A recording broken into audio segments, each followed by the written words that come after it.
Hi friends, welcome to my channel. It's me Shobna.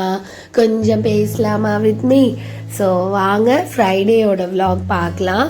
So weekend வந்து upload பண்ண முடியல. So அப்படிங்கிறதுனால வந்து இன்றைக்கி நான் அப்லோட் பண்ணுறேன்.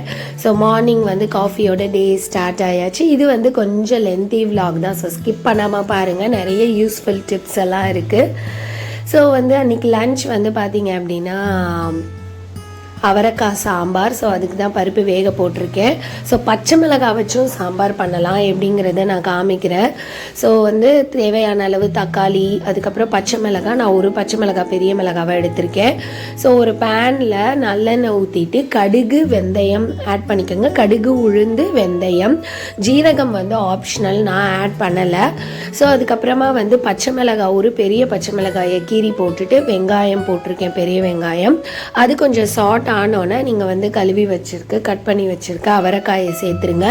அப்புறம் சால்ட்டு, மஞ்சத்தூள், மிளகாத்தூள், அப்புறம் கொஞ்சம் தண்ணி ஆட் பண்ணி காய் வேகிற அளவுக்கு தண்ணி ஆட் பண்ணிவிட்டு அது ஆஃப் பாயில்டு ஆனதுக்கு அப்புறமா ஒரு பெரிய தக்காளியை கட் பண்ணி சேர்த்துருக்கேன். ஸோ ஃபஸ்ட்டு வெங்காயத்தோடைய தக்காளி சேர்க்காம காய் ஆட் பண்ணிவிட்டு இந்த மாதிரி சேர்த்திங்கன்னா ரொம்ப நல்லாயிருக்கும். ட்ரை பண்ணி பாருங்கள். இது வந்து கொஞ்சம் டிஃப்ரெண்ட்டான டேஸ்ட்டு கொடுக்கும். அதுக்கப்புறம் புளி ஊற்றி வேக வச்ச பருப்பை போட்டுட்டு அதுக்கப்புறம் நீங்கள் கொதிச்சோன்னே பெருங்காயத்தூள் போட்டு கொத்தமல்லி போட்டு இறக்கி வச்சிட்டிங்க அப்படின்னா மணக்க மணக்க சாம்பார் ரெடி. கண்டிப்பாக இதை ட்ரை பண்ணி பாருங்கள். இதுக்கு பச்சை மிளகாவும் தக்காளியும் நான் சொன்ன மாதிரி ட்ரை பண்ணி பாருங்கள். ஸோ அந்த பருப்பு தண்ணியும் கொஞ்சம் புளி தண்ணியும் நான் தனியாக எடுத்து வச்சுருக்கேன். ஸோ ரசம் வைக்கிறதுக்காக பருப்பு தண்ணி ரசம், இது எப்படிங்கிறத நான் vlogல உங்களுக்கு பாருங்கள், நான் சொல்கிறேன். ஸோ சைட் டிஷ் வந்து பார்த்திங்க அப்படின்னா சௌச்சௌ பொரியல். இதுவும் கொஞ்சம் டிஃப்ரெண்ட்டான ஒரு டிஷ் தான். சௌச்சௌவை வந்து கட் பண்ணி ஒரு விசில் விட்டு எடுத்துக்கோங்க. பிகாஸ் சௌச்சௌ வந்து வேகிறதுக்கு கொஞ்சம் லேட் ஆகும். ஸோ குக்கரில் போட்டு ஒரு விசில் விட்டுட்டோன்னா நல்லா வந்து உங்களுக்கு சாஃப்ட் ஆகிடும். ஸோ இந்த மாதிரி அமுக்கி பார்க்கும்போது ப்ரெஸ் ஆகணும், அப்போ தான் குழந்தைங்களும் சாப்பிட்றதுக்கு ஈஸியாக இருக்கும். ஸோ இதை வேக வச்சு எடுத்துகிட்டு ஒரு பேனில் கடுகு உளுந்து பாசி பருப்பு பச்சை மிளகாய் இதை போட்டுக்கோங்க. அதுக்கப்புறமா வெங்காயம் ஆட் பண்ணி சாட் பண்ணிவிட்டு நம்ம வேக வச்சுருந்த சௌச்சௌவை வந்து அப்படியே வந்து நீங்கள் வாட்டரோடு ஆட் பண்ணிவிடுங்க. ஸோ தண்ணி வற்றினதுக்கப்புறமா கொஞ்சம் தேங்காய் பூ ஆட் பண்ணிவிட்டு பெருங்காயத்தூள் ஆட் பண்ணிங்க அப்படின்னா சௌச்சௌ பொரியல் ரெடி. சாம்பாருக்கு புளிக்குழம்புக்கெலாம் ரொம்ப ஆப்டாக இருக்கும். ட்ரை பண்ணி பாருங்கள். குழந்தைங்களுக்கு அப்படியே சாதத்தில் போட்டு நல்லெண்ணெய் ஒரு நெய் ஊற்றி சர்வ் பண்ணால் கூட ரொம்ப நல்லாயிருக்கும். ஸோ லன்ச் ஒர்க்லாம் முடிஞ்சிருச்சு, எல்லாமே நான் பேக் பண்ணிட்டேன் ஹஸ்பண்டுக்கும் யஷ்வந்த்துக்கும். ஸோ மோஸ்ட்லி ஃப்ரைடே அப்படின்னாலே அது என்னன்னு தெரியாது, சாம்பார் தான் வைக்கணும் அப்படின்னு தோணும். ஸோ யஷ்வந்தை ஸ்கூலில் ட்ரா பண்ணிவிட்டு வந்துட்டு கொஞ்சம் வந்து ஒர்க்கெல்லாம் முடிச்சுட்டு பிரேக்ஃபாஸ்ட் சாப்பிட்டுட்டு நான் ரசம் வைக்கிறேன். எப்போவுமே நான் பருப்பு வேக வச்சா பருப்பு தண்ணி ரசம் வச்சுடுவேன். ஸோ ஒரு மிக்ஸி ஜாரில் வந்துட்டு நீங்கள் தக்காளி, பூண்டு, ஜீரகம், அதுக்கப்புறமா வந்து மிளகு இதெல்லாம் வந்து ஒரு பல்ஸ் விட்டு எடுத்துருங்க. அதுக்கப்புறம் வந்து ஒரு பேனில் ஆயில் ஊற்றி கடுகு போட்டுட்டு கருவேப்பிலை போட்டு அதுக்கப்புறமா வந்து நீங்கள் அந்த அரைச்சி வச்சுருக்கோம் இல்லையா, அதை ஆட் பண்ணிடுங்க. ஸோ அது லைட்டாக கொதித்ததுக்கப்புறமா புளி தண்ணி ஆட் பண்ணி அப்புறம் பருப்பு தண்ணியை ஆட் பண்ணி லைட்டாக அது கொதிக்கிற மாதிரி வரும்போது இறக்கிடணும். ரசம் ரொம்ப கொதிக்க விடக்கூடாது. அது வரும்போது இறக்கிட்டு கொத்தமல்லி போட்டு பெருங்காயம் போட்டிங்கன்னா ரொம்ப நல்லாயிருக்கும். ட்ரை பண்ணி பாருங்கள் இந்த மாதிரி ரசம். ஸோ தக்காளி வந்து நம்ம வந்து ஒரு பல்ஸ் விட்டு எடுத்துட்டோன்னா எல்லாமே மிளகு எல்லாமே இதில் உங்களுக்கு அரைப்பட்டுரும். ஸோ குழந்தைங்க வந்து எதுவுமே வந்து உங்களுக்கு தக்காளி கூட ஒதுக்கி வைக்க மாட்டாங்க. ஸோ இந்த ரசம் ட்ரை பண்ணி பாருங்கள். மிளகுத்தூள் கொஞ்சம் அதிகமாக போட்டு சாப்பிட்டோம் அப்படின்னா இந்த மாதிரி வந்து வின்டர் சீசன் கோல்டு இருக்கவங்களுக்கு எல்லாமே ரொம்ப நல்லாயிருக்கும். ஸோ அதுக்கப்புறமா யஷ்வந்தை வந்து நான் பிக்கப் பண்ணுறதுக்காக ரெடி ஆகிட்டு இருந்தேன். ஸோ வெயில் வந்து கொஞ்சம் அதிகமாக இருந்தது, அதனால வந்து சன்ஸ்க்ரீன் அப்ளை பண்ணிகிட்டு இருந்தேன். கிளைமேட் வந்து நார்மலாக இருக்குது அப்படின்னா ஜஸ்ட்டு மாய்ஸ்சரைசர் போட்டால் போதும். பட் நீங்கள் வெயிலில் போகிறீங்க அப்படின்னா கண்டிப்பாக சன்ஸ்க்ரீன் இல்லாமல் போகாதீங்க. நம்ம ஸ்கின் வந்து ரொம்ப டேமேஜ் ஆகிடும். இப்போ இருக்க பொல்யூஷன், இப்போ இருக்கிறதுலலாம் கண்டிப்பாக சன்ஸ்க்ரீன் யூஸ் பண்ணி ஆகணும். நம்ம அம்மா காலத்தில் பாட்டி காலத்துலலாம் இதெல்லாம் கிடையாது. பட் அப்போ இருந்த சரௌண்டிங்ஸ் அண்டு வெதர் கிளைமேட் எல்லாம் வேறு, இப்போ இருக்கிற எல்லாமே வேறு இல்லையா. ஸோ எப்போவுமே நம்ம கொஞ்சம் ப்ரொடெக்ட் பண்ணிக்கிறது நல்லது. ஸோ கொஞ்சம் லைட்டாக தான் நான் சன்ஸ்க்ரீன் அப்ளை பண்ணியிருக்கேன், ரொம்ப அப்ளை பண்ண மாட்டேன் லோட்டஸோடது. ஸோ சன்ஸ்க்ரீன் அப்ளை பண்ணிவிட்டு அப்படியே வந்து கொஞ்சம் ரிலாக்ஸாக ஹாட் வாட்டரோடு உட்காந்தாச்சு. Hot water. ஸோ எப்போவுமே வந்து ஹெட் பாத் இப்போ உங்களுக்கு வந்து த்ரோட்டு ஒரு மாதிரி இருக்குது, நீங்கள் வந்து ஹெட் பாத் பட்டு சம்டைம்ஸ் நம்ம என்ன தான் வந்து சளி பிடிக்கிற மாதிரி இருந்தால் கூட நம்மளுக்கு ஒரு மாதிரி கசகசன்னு இருந்தால் நம்ம ஹெட் பாத் எடுத்துருவோம் இல்லையா. ஸோ அந்த மாதிரி எடுத்துகிட்டு வந்துட்டு கொஞ்சம் சூடாக கொஞ்சம் தண்ணி குடிச்சிட்டோம் அப்படின்னா வந்து நம்மளுக்கு வந்து சளி அதிகமாகாமல் இருக்கும். ஸோ நான் எப்போவுமே வந்து ஹெட் பாத் எடுத்துகிட்டு வந்துட்டு இப்போ எனக்கு ஒரு மாதிரி இருக்குது, த்ரோட் இன்ஃபெக்ஷன் ஆன மாதிரி இருக்குது, பட் நான் ஹெட் பாத் எடுத்திருக்கேன் அப்படின்னா கண்டிப்பாக வந்து ஒரு 1/2 டம்ளர் இல்லை ஒரு 1/4 டம்ளராவது கொஞ்சம் வந்து சூடாக தண்ணி குடிச்சிக்குவேன். ஸோ தட் வந்து நம்மளுக்கு இருக்கிற அந்த த்ரோட் இன்ஃபெக்ஷனோ கோல்டோ அதிகமாகாமல் அப்படியே மெயின்டைன் ஆகும். அண்ட் மெயினாக வந்து தலையை வந்து சும்மா ஃபேன் காற்றுலையோ ட்ரையர்லேயோ காய வைக்காமல் மெயினாக வெயிலில் காற்றுல காய வச்சோம்னா இன்னும் நல்லது.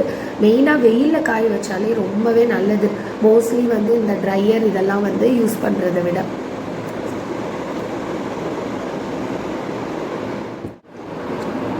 ஸோ வெயிலில் போய் நல்லா காய வச்சுட்டு வந்தாச்சு. இப்போ கிளம்பி ஷர்ஷ்வந்தை போய் பிக்கப் பண்ணுறதுக்கு போகணும். போயிட்டு வந்துட்டு தான் இன்றைக்கி லன்ச். ஸோ இன்றைக்கி வந்து ஃபுல் டே வந்து ஈவினிங் வந்து விளக்கேற்றுறது அது எல்லாமே பார்க்கலாம். மார்கழி மாதம் வெள்ளி இல்லையா. ஸோ ஒவ்வொரு வாரம் வந்து என்னால் எடுக்க முடியல, மார்கழி ஸ்டார்ட் ஆனதுலேருந்தே ஷூட் பண்ண முடியல. எக்ஸாம் இருந்தது ஷர்ஷ்வந்துக்கு, அதுக்கப்புறம் லீவில் போயிட்டோம் அந்த மாதிரி. ஸோ பார்க்கலாம் ஈவினிங் விளக்கேற்றுறது, அப்படியே வந்து என்ன டின்னர் அதெல்லாம் அப்படியே டே vlog ஃபுல்லாக பார்க்கலாம். வீடியோ அப்படியே ஃபுல்லாக பாருங்கள். பூரிக்கு மாவு பிசையலாம் வாங்க.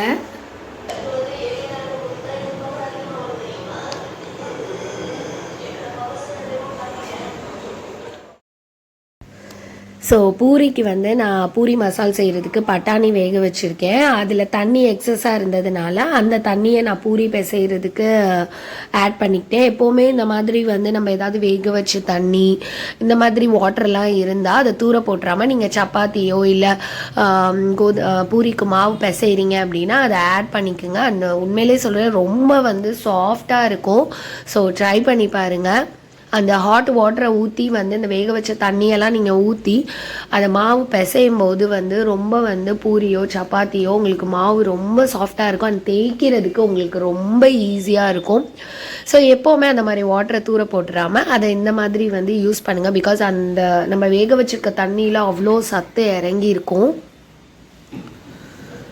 ஸோ அந்த தண்ணி ஊற்றுனதுக்கு அப்புறமா நான் தண்ணி பத்தலை அப்படிங்கிறதுனால கொஞ்சம் வந்து நார்மல் வாட்டரை நான் ஆட் பண்ணி வந்து பிசைஞ்சிக்கிட்டேன். பூரிக்கு வந்து எப்போவுமே கொஞ்சம் மாவு வந்து நம்ம கெட்டியாக பிசைஞ்சிக்கிட்டோம் அப்படின்னா தான் உங்களுக்கு தேய்க்கும் போது நல்லா குட்டி குட்டியாக நீங்கள் தேய்ச்சி போடும்போது பூரி நல்லா உப்பி வரும். பூரியை பொறுத்த வரைக்கும் ரொம்ப லூஸாக மாவு இருந்தாலோ இல்லை நீங்கள் ரொம்ப தின்னாக தேய்ச்சிட்டிங்கனாலோ வந்து பூரி வந்து உப்பாது. ஸோ எப்போவுமே வந்து அந்த மாதிரி பண்ணிக்கோங்க.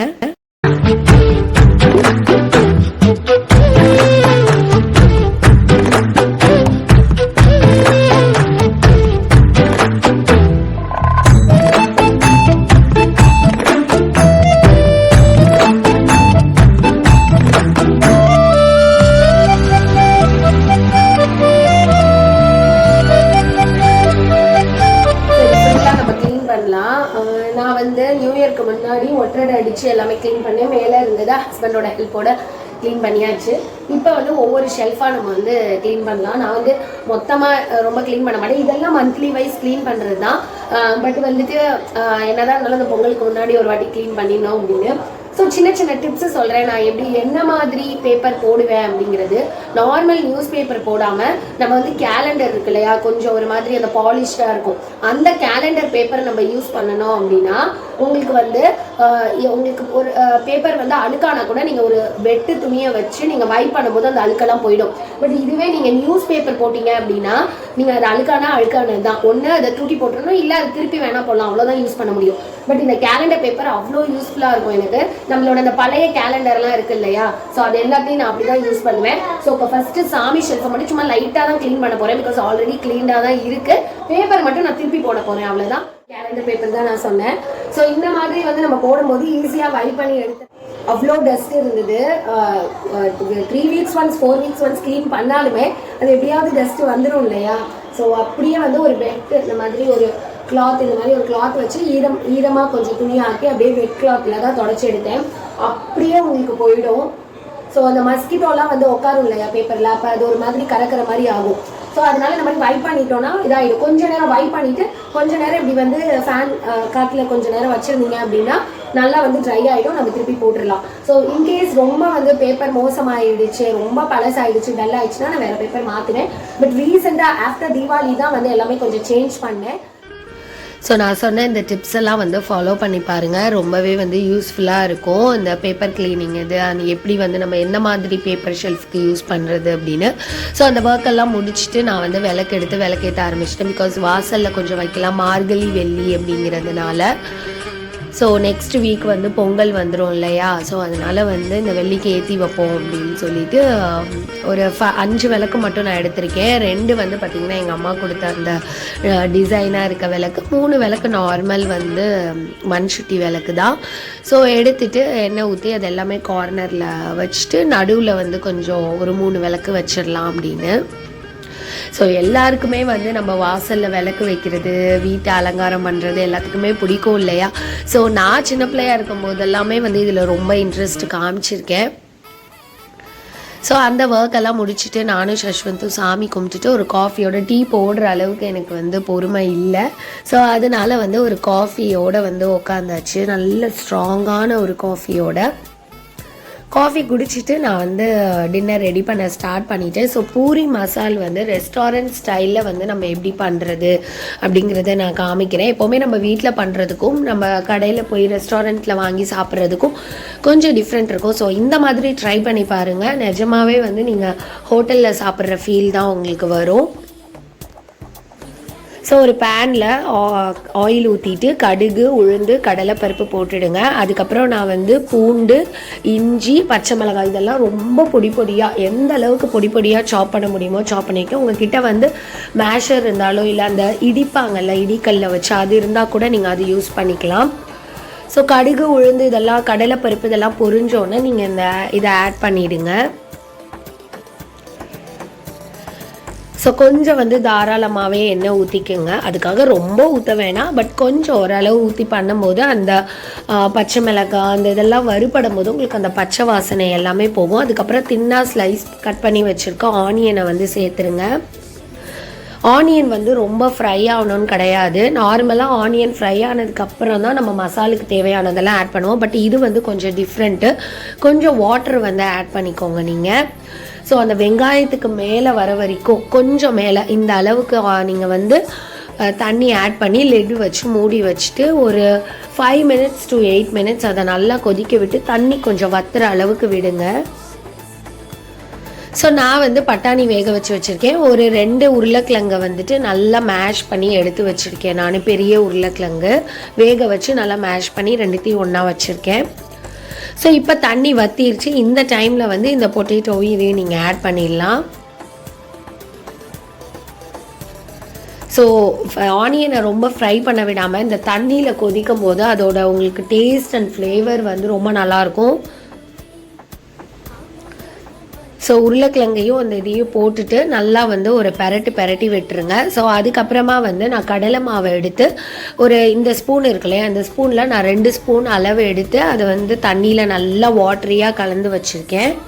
இப்போ இதை வந்து இதில் நம்ம ஆட் பண்ணிடலாம். எப்போவுமே கடலை மாவு நம்ம ஆட் பண்ண உடனேயே உங்களுக்கு வந்து டக்குன்னு வந்து ஒரு மாதிரி வந்து கெட்டியாக ஆரம்பிக்கும். ஸோ அடுப்பை வந்து கண்டிப்பாக சிம்மில் வச்சுக்கோங்க, இல்லைன்னா அடி பிடிக்கிறதுக்கான வாய்ப்பு இருக்குது. அண்ட் மோஸ்ட்லி நான்ஸ்டிக் ஒரு நல்ல வந்து ஒரு திக்கான கடாயில் பண்ணிங்க அப்படின்னா உங்களுக்கு அடி பிடிக்காது.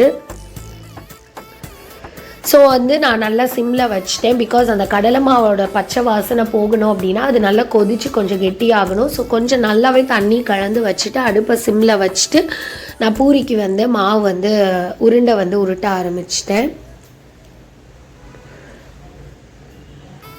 ஸோ வந்து ஒரு சைடு வந்து எனக்கு மசாலும் ரெடி ஆகிடுச்சு. ஸோ ஆயில் ஊற்றி பூரி பொரிக்க ஆரம்பிச்சிடலாம். பூரி நல்லா உப்பி வரணும் அப்படின்னா கொஞ்சம் ஆயில் தாராளமாக ஊற்றிக்கோங்க, அப்போ தான் நல்லா உப்பி வரும். அண்ட் ரொம்ப நேரத்துக்கு வந்து அந்த உப்புன்னு அந்த சாயல்லே இருக்கும். ஸோ பூரி போட ஆரம்பித்தாச்சு.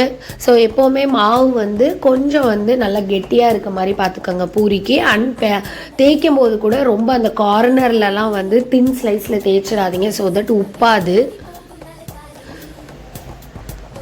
ஸோ எப்போவுமே பூரி அப்படின்னாலே வந்து அது உப்பி இருந்தால் தான் பார்க்குறதுக்கும் நல்லாயிருக்கும், சர்வ் பண்ணவும் நல்லாயிருக்கும், அண்ட் நம்ம சாப்பிட்றதுக்கும் நல்லாயிருக்கும் இல்லையா.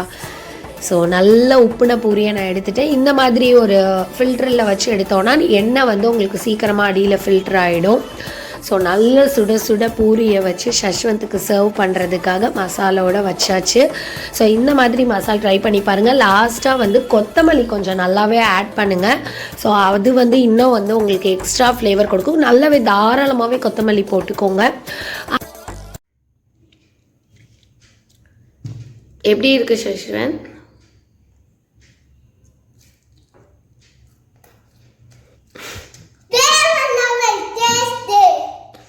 பிடிச்சிருக்கா?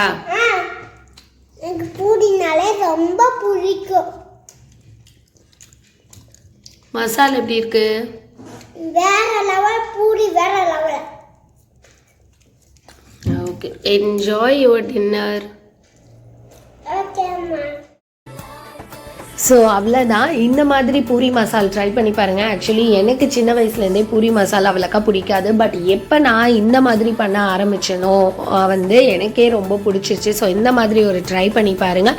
பிடிக்காதவங்க கூட மசாலா நிறைய வச்சு சாப்பிடுவாங்க. ஸோ இந்த வீடியோ பிடிச்சிருந்தா லைக் பண்ணுங்கள், ஷேர் பண்ணுங்கள், கமெண்ட் பண்ணுங்கள், அண்ட் மறக்காமல் நம்ம சேனலை சப்ஸ்கிரைப் பண்ணுங்கள். நியூ சப்ஸ்கிரைபர்ஸ்லாம் வந்திருக்கீங்க. So welcome to our channel and keep supporting friends. Bye.